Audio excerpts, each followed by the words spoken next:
Okay, so what we're gonna do here is we're gonna talk about quadriceps tightness, which ties into hip flexor tightness because one of our quadriceps is a hip flexor. So if I'm up high enough, which this chair is maybe a little low for me, but I can kind of work on bringing it up. There's also a rotational component. You want to be very careful that you're not rotating at your hip. You want to get it more up and out, toes out here, and then kind of bringing back down. You don't have to do that, but you can. And this is where you might want to use an ankle weight if you have it, or a band.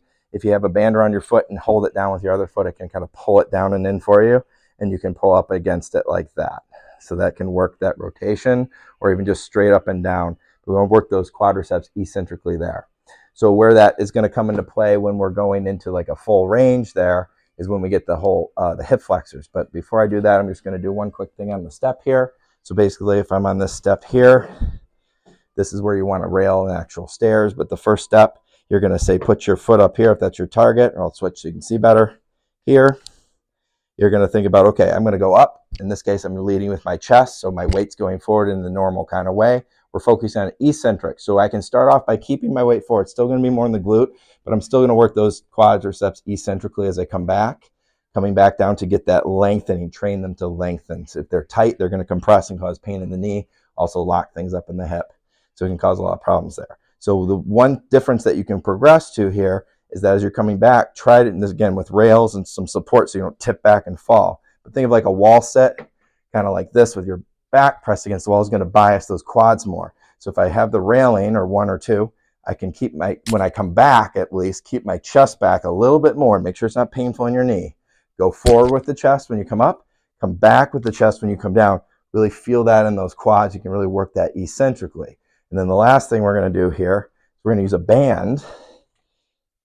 Okay, so this is where I can tie it around to my leg.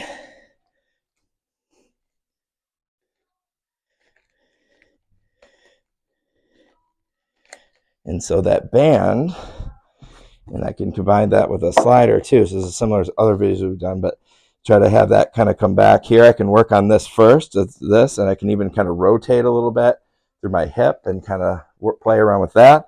But if I want to do the full range, I can almost imagine that again, I'm using something here, or I can have a chair, something sturdy here for balance, and I can literally kind of work on like a kicking motion, and then let it come back down and pull me back here. So I can really work through, I can even march the knee and come back and lengthen. I could potentially even let it come back and bend. That's maybe where you have more of the slider, kind of bending the knee, not keeping weight in that back leg, keeping the weight more in the front. But I can play around with those things and kind of really work out all those kinks, keep the core engaged, kind of use your rotation as needed there, but just trying to really work out those kinks. And the very last thing is just like you can drive your pelvis forward and then kind of work against it. So you can actually provide your own pressure here and try to drive it up and then kind of resist against you.